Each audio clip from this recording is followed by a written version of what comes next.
ধীরগতিতে চলছে ব্রিজ নির্মাণের কাজ। ব্রিজ দুটির অ্যাপ্রোচে ফেলা হয়নি মাটি, চারপাশেই জমেছে পানি।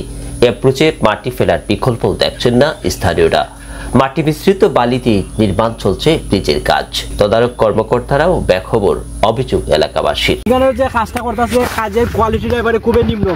পাথরটা তো বালুটিকে দয়া দেয় না, এবং বালু যেটা দিতেছে বালুও বালাটিকে দেয় না, বালুর মাঝে মাটি মিশ্রিত। সরকারি কোনো দপ্তরে কোনো ইঞ্জিনিয়ার আসে না, এখানে শুধু ঠিকাদার কাজের যে লোক আছে এরাই। শিরাবগঞ্জের বিশম্বরপুর উপজেলার সংগ্রামপুর গ্রামবাসী ভোগান্তির এ বর্ণনা দিয়ে ক্ষোভ প্রকাশ করেছেন। খালি গ্রাম না, বিভিন্ন গাঁর মানুষ, খালি আমরা তো চলাফেরা হয়, অনেক মানুষ চলাফেরা করে। যদি রাস্তা না হয় তো আমরা বাঁচা মারা সমান। তাদের অভিযোগ, ব্রিজ নির্মাণ কাজে স্রোতগতি ও কাজে অনিয়ম। অপরদিকে ব্রিজে ওঠার পথ না থাকায় পুরো বছর জুড়ে ব্রিজটি ব্যবহার অনুপযোগী থাকার আশঙ্কা রয়েছে।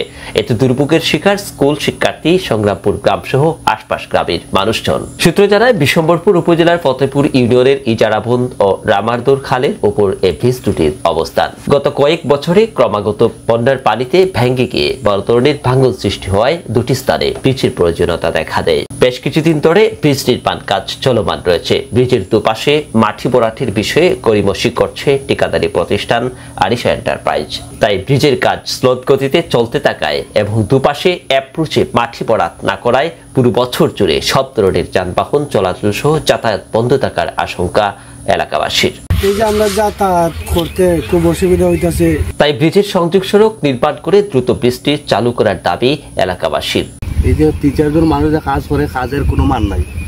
তারপরে আমরা গ্রাম থেকে কয়েকবার মনে হয় এটা লাগিয়ে প্রতিবাদ করা হয়েছে যে এই কাজটা দ্রুত শেষ। সংগ্রামপুর অনেক বড় একটা গ্রাম, এই গ্রামের অনেক ছাত্রছাত্রী, এখানে কিছু দালাল চক্রের কারণে এই কাজটা করাইছে না, তারা কিছু টাকা লুটটা খাইবার লাগে।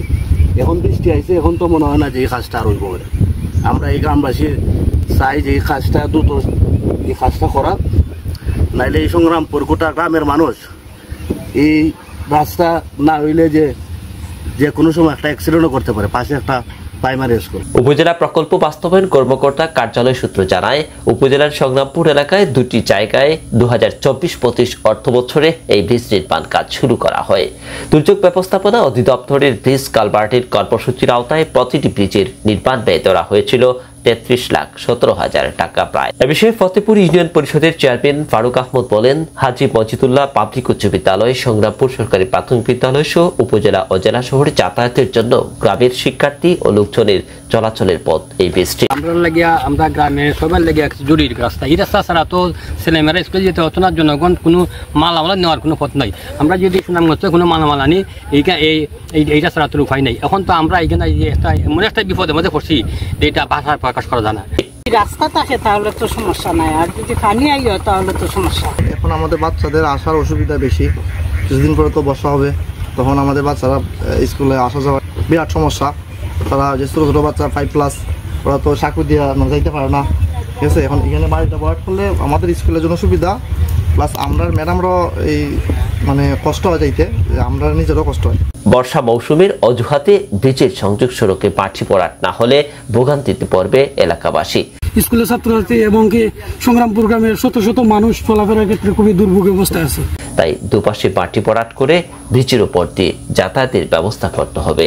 ঠিকাদারি প্রতিষ্ঠানের স্বত্বাধিকারী সালমা আক্তার লাকির মুঠোফোনে একাধিকবার যোগাযোগ করেও ফোনটি বন্ধ পাওয়া যায়। বিশম্বরপুর উপজেলা প্রকল্প বাস্তবায়ন কর্মকর্তা আবু হাসনাত সরকার জানিয়েছেন, জুনের মধ্যেই ব্রিজের কাজ সম্পন্ন হবে। কাজে কোনো প্রকার অনিয়ম নেই।